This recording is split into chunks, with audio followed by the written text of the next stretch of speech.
तो मैंने कहा यहाँ पर कि shape tube element mainly transport या इन जाइलम, इन फ्लोएम। तो फ्लोएम के अंदर अगर देखा जाए तो मेनली ट्रांसपोर्ट कौन कर रहा है, तो मेनली ट्रांसपोर्ट कर रहा है शेप ट्यूब एलिमेंट।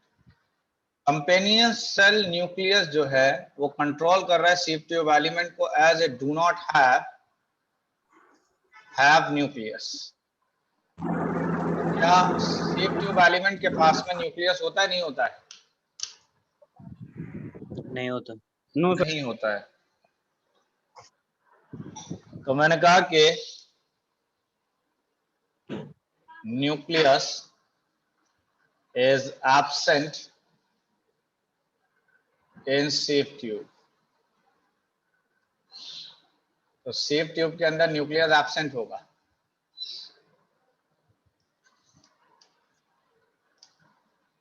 यहां तक बातें समझ में आ गई? अच्छा, मैंने कहा कि फ्लोएम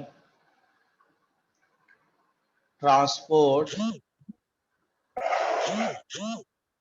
फूड एज सुक्रोज, यानी फ्लोएम जो है फूड को किस फॉर्म में ट्रांसपोर्ट कर रहा है? Sucrose in both direction.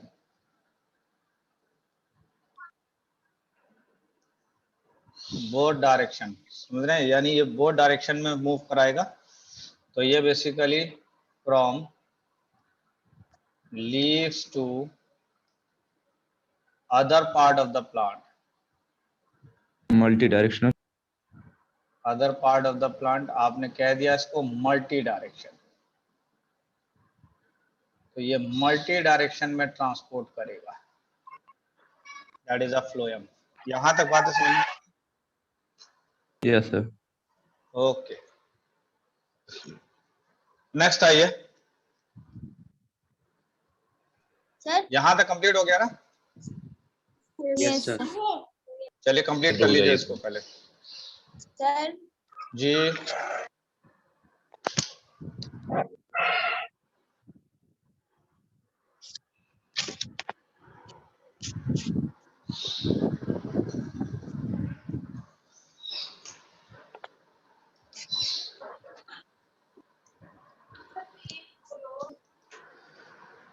तो नेक्स्ट आ जाइए, that is an animal tissue पर।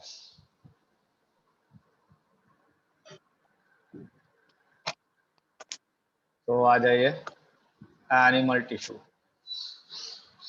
तो ये बताइए एनिमल टिश्यू किस में मिलेंगे, एनिमल्स में, प्लांट्स में? एनिमल्स में। एनिमल्स। तो that is present in chromoplast. Sir chromoplast क्या होता है सर? एनिमल्स ओनली, यानी ये टिश्यूज जो अब हम पढ़ रहे हैं ये टिश्यूज आपको एनिमल्स में मिलेंगे। ठीक है, इसके बाद आती है बात कि क्या एनिमल्स के सेल में सेल वॉल होती है, नहीं होती है? No sir. No sir. No sir. Cell wall is absent.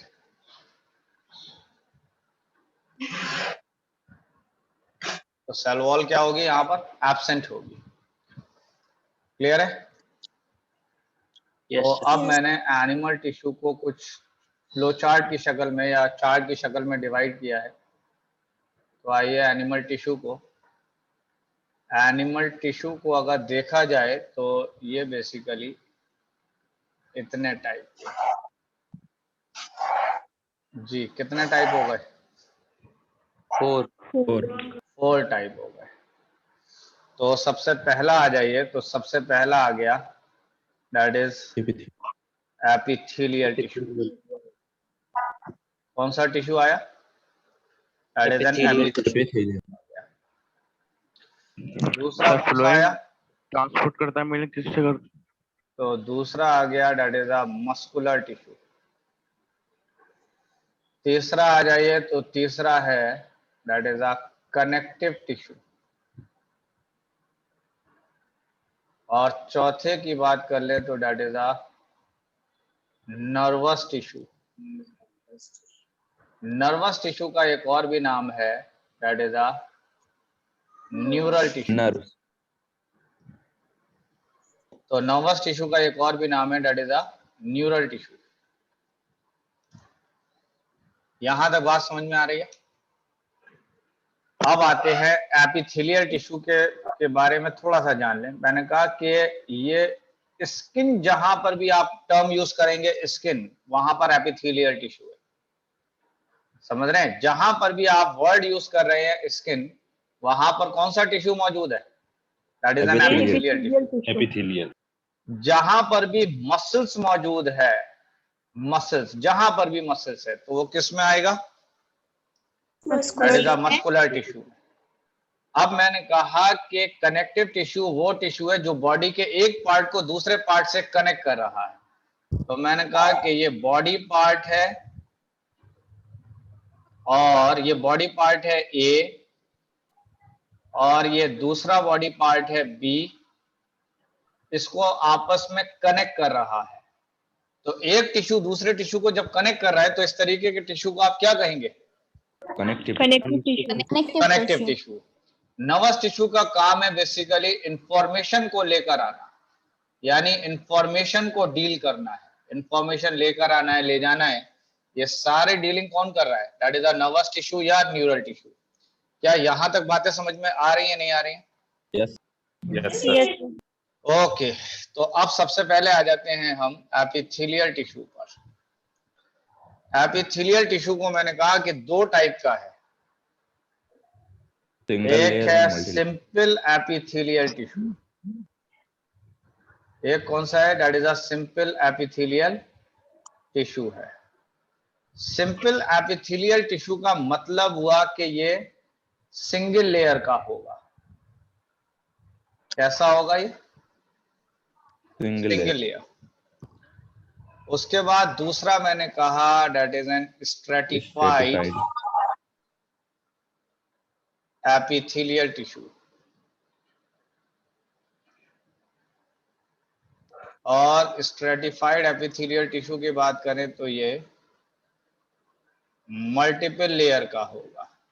ये खास पहचान है।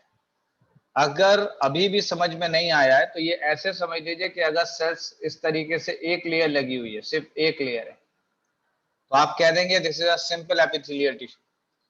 और अगर आप देख रहे हैं कि इस तरीके से एक लेयर है, उसके बाद एक और लेयर है, एक से ज्यादा लेयर्स आपको नजर आ रही हैं, और अगर एक से ज्यादा नजर आ रही है तो दैट इज एन स्ट्रेटिफाइड, और अगर एक लेयर नजर आ रही है तो आपने नाम दे दिया that is a simple epithelial tissue. क्या ये बात क्लियर हुई या नहीं हुई? Yes sir, clear. ठीक है। Yes sir. इसके बाद आ जाइए तो सिंपल एपिथेलियल टिश्यू के टाइप्स पर। तो मैंने कहा कि पहला टाइप है that is a simple squamous epithelial tissue. Simple squamous epithelial tissue, तो यानी अगर देखा जाए तो एपिथेलियल टिश्यू के टाइप पर आ जाते हैं।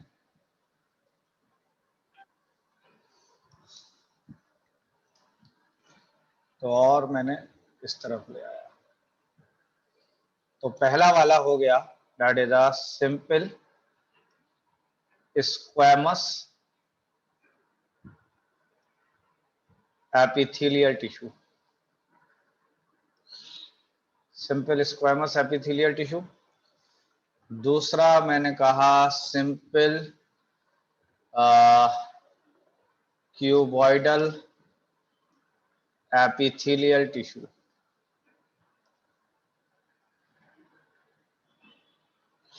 तीसरा मैंने कहा कि दैट इज सिंपल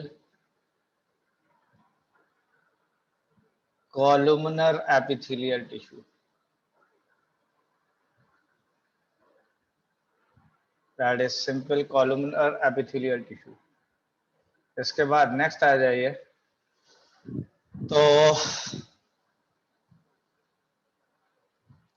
मैंने यहां पर कहा कि दिस इज अ सीलिएटेड। ठीक है, सीलिया मौजूद है यहाँ पर। तो सीलिएटेड वाला भी अगर देखा जाए तो सीलिएटेड वाला भी दो टाइप का है। एक है cuboidal and simple columnar. ciliated cuboidal epithelial tissue.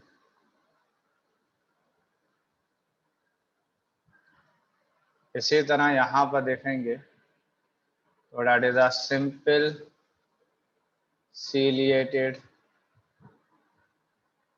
columnar epithelial tissue.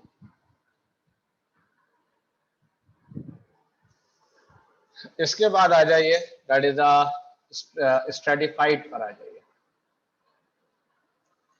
Stratified में अगर आप देखते हैं तो स्ट्रेटिफाइड में मैंने कहा कि that is stratified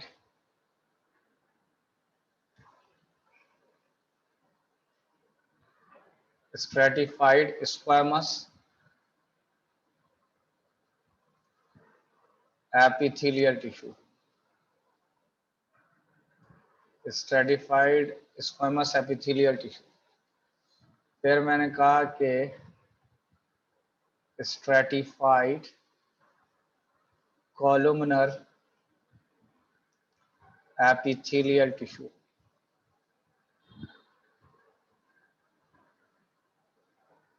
फिर मैंने कहा कि stratified cuboidal epithelial tissue.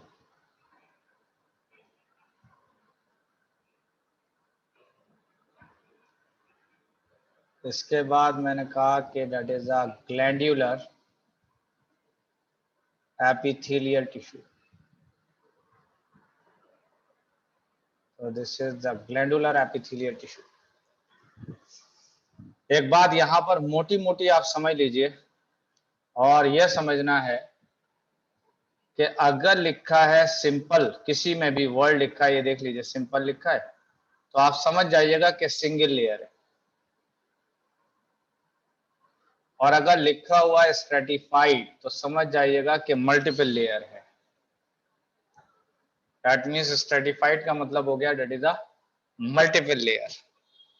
और stratified squamous epithelial tissue, stratified columnar epithelial tissue, stratified cuboidal epithelial tissue और glandular epithelial tissue.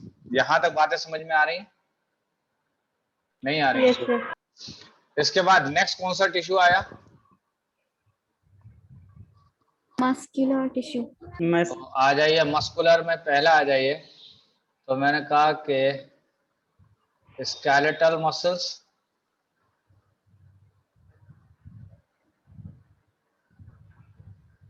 Skeletal muscles हो गई। दूसरा आ गए विसरल मसल्स,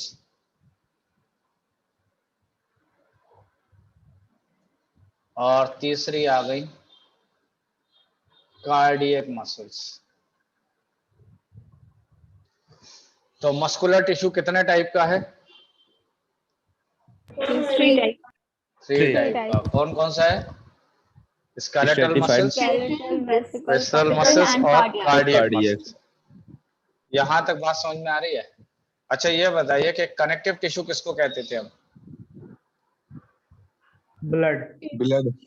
कनेक्टिव टिश्यू किस टिश्यू को कहते हैं ये बताइए।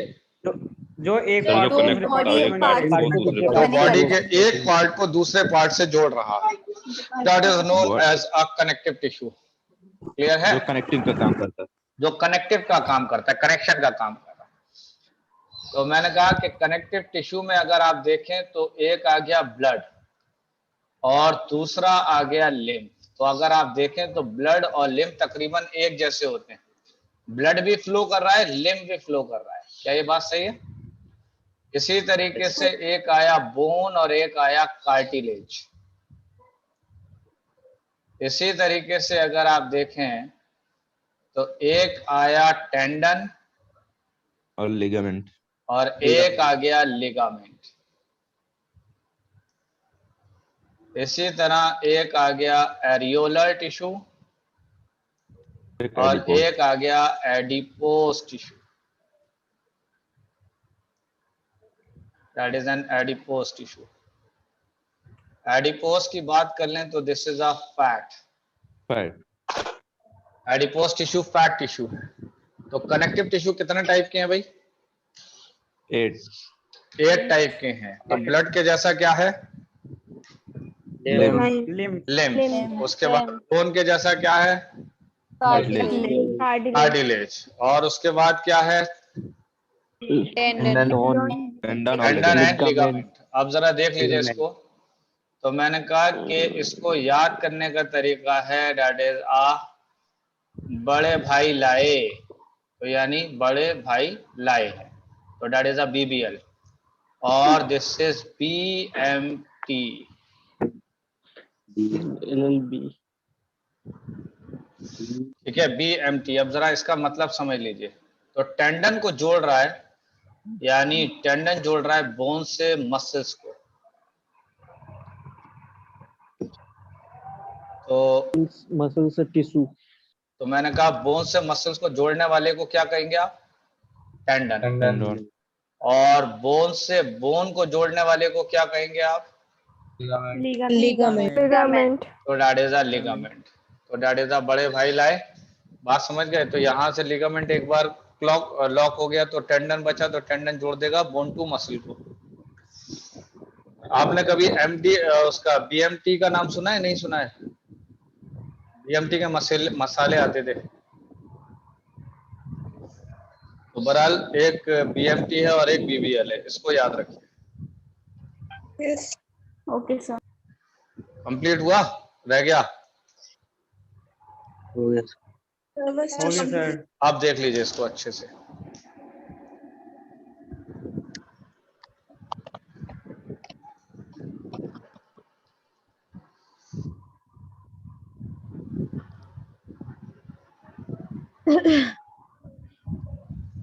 कंप्लीट हुआ यहाँ तक?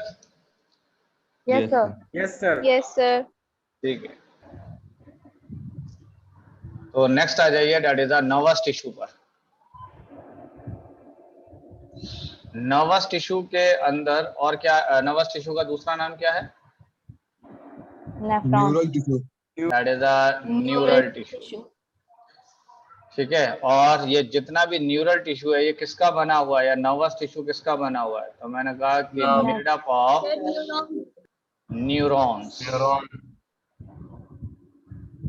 तो ये किसके बने हुए हैं? Nervous tissue that is made up of neuron. अगर आप नर्वस टिश्यू को देखें तो ये न्यूरल सिस्टम को देखें तो ये 3 टाइप का होता है। एक होता है बेसिकली सेंट्रल नर्वस सिस्टम, एक होता है peripheral nervous system,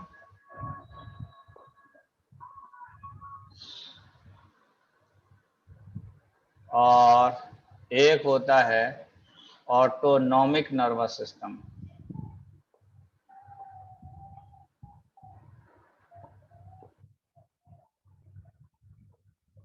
autonomic nervous system. तो नर्वस सिस्टम कितने तरीके का है भाई? 3. 3। कौन कौन सा?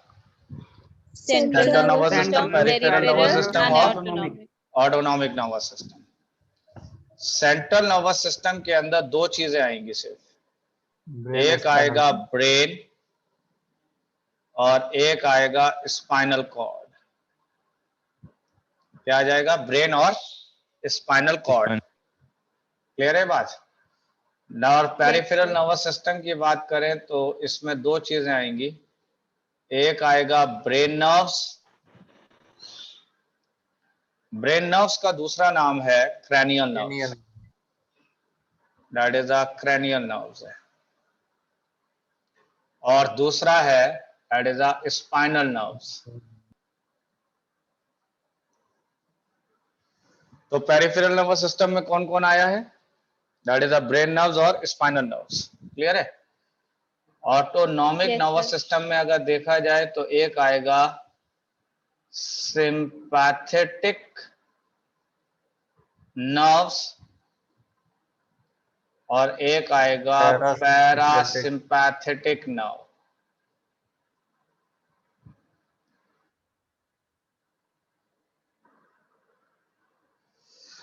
तो तो इसका मतलब नर्वस सिस्टम कितना टाइप का है ये बताइए।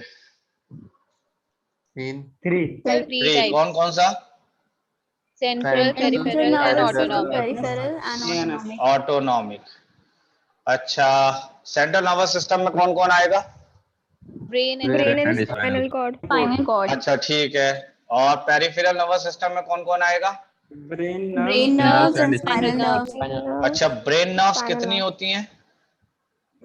12 ब्रेन नर्व्स होती हैं 12 पेयर्स। कितनी होती हैं? 12 पे 12 पेयर्स। अगर मैं आपसे पूछूं क्रेनियल नर्व्स कितनी है तो जवाब क्या है? 12 pairs. 12 पेयर्स। 12 पेयर्स या पे 24 नर्व्स। 24 हाँ जी, कितनी नर्व्स हैं फिर? 24 ब्रेन नर्व्स कितनी है? 24 नर्व्स या 12 pairs. 12 पेयर्स है। क्लियर है बात या नहीं है? Yes, sir. अच्छा, इन 12 पेयर को याद करने का तरीका है दैट इज एन उक्ता पगवा। लेकिन मजे की बात यह है कि आपको ये याद नहीं करनी है। समझ रहे हैं? मजे आ गए आपके। ये 3, ये 2, कितनी हो गई? 5. एक मिनट। यहाँ पर आएगा उक्ता। अब सही है। अब बताइए अब कितनी हो गई? 6. 6 हो गई। उसके बाद कितनी हुई? 6. उसके बाद है और तो देख लीजिए 12 हो गई या नहीं? Yes, sir. 12. ठीक है। हमें जो है सिर्फ शुरुआत की 3 पेयर को याद रखना है। तो तीनों पेयर की स्टार्टिंग किससे है? दैट इज ओ से। क्लियर है ये बात? तो पहली वाली कहलाती है ऑल्फैक्टरी। पहली नर्व कौन सी है? Olfactory. दूसरी है ऑप्टिक नर्व। दूसरी कौन सी है? Optic nerve. Optic. और तीसरी है ऑक्लोमोटर नर्व। कौन सी है? ऑक्लोमोटर। तो मुझे ये बताइए कि ब्रेन की पहली वाली जो नर्व्स है, पहली वाली वो कौन सी है? olfactory nerve. दूसरी कौन सी है? Optic nerve. और तीसरी कौन सी है? Oculomotor. ऑल्फैक्टरी किससे रिलेटेड होता है? Nose. Nose and smell. That is smell. Smell का मतलब हुआ यहाँ पर ऑर्गन काम कर रहा है नोज। क्लियर है? ऑप्टिक से क्या नजर आएगा? आई। Eyes. That is a vision. और विजन का काम मतलब है दैट इज अ आई का। क्लियर है? ऑक्लोमोटर का काम है that is movement of eye का। ऑक्लोमोटर क्या काम कर रही है oculomotor now? Movement of Movement of eye. Movement of eye. क्या ये बात समझ में आ रही है नहीं आ रही है? Yes, sir. तो मुझे ये बताइए कि ब्रेन की पहली 3 नर्व्स के नाम बताइए जल्दी से। Olfactory, optic, and Olfactory, oculomotor. optic nerves and oculomotor nerves. Clear है ये बात? नहीं है? Yes, sir. आपको याद हो जाएगी ये नर्व्स या नहीं हो पाएगी याद? याद हो जाएगी, याद हो गई. कैसे याद करेंगे भाई? आप ऐसा नहीं कर सकते कि ऑप्टिक पहले आ जाए और फैक्ट्री बाद में हो जाए। ऐसा तो नहीं होगा। No, sir. अच्छा, शीशे में कभी अपना चेहरा देखा है? Yes, sir. Yes, तो ये बताइए कि आपके फेस में अगर आप देखेंगे अपने फेस में तो सबसे आगे नाक होती है या आंख होती है? Nose. नोज। तो इसका मतलब नोज सबसे पहली हो गई। नोज के पीछे कौन सी है? क्या है नोज के पीछे? देख लीजिए आई। तो इसका मतलब दूसरे नंबर पे कौन आ गया? Optic eye. That is optic nerve. Eye को चलाने वाली जो नर्व है वो आई के अंदर होगी या आई के बाहर होगी? अंदर तो अंदर होगी तो इसका मतलब और अंदर चले गए तो तीसरी नर्व कौन सी हो गई? Oculomotor. That is an oculomotor. कुछ बात समझ में आई या नहीं आई? Yes, sir. तो सबसे पहली कौन सी होगी? सीधी सी बात है, सबसे आगे आपकी नाक, उससे पीछे आंख और उससे पीछे आंख को चलाने वाली नर्व। तो सबसे पहली वाली हो गई ऑल्फैक्टरी, दूसरी हो गई ऑप्टिक और तीसरी हो गई ऑक्लोमोटर। क्या ये बात समझ में आई या नहीं आई? Yes, sir. Yes, sir. Spinal nerve कितनी होंगी? तो ये होंगी 31 पेयर्स। स्पाइनल नर्व्स कितनी होंगी? 31 One pair. 31 पेयर। 31 पेयर का मतलब कितनी हो गई? 62 nerves. 62 nerves. That is 62 nerves. क्या ये बात समझ में आ गई या नहीं आई है? Yes, sir. Yes, sir. Okay, ये कौन कौन सी नर्व्स हैं? ये वाली और ये वाली। Sympathetic nerve or parasympathetic? तो मैंने कहा कि these nerves, these nerves works opposite to each other। क्या मतलब हो गया इस बात का? ये नर्व जो है एक दूसरे के अपोजिट काम करेंगी। क्या ये बात सही है या नहीं है? Yes, sir. These nerve work Yes, opposite sir. to each other। कौन कौन सी नर्व अपोजिट काम करेंगी? Sympathetic and parasympathetic nerves. Clear है? यहाँ तक क्लियर है कहानी? Yes, Yes, sir. देख लीजिए इसको यहाँ।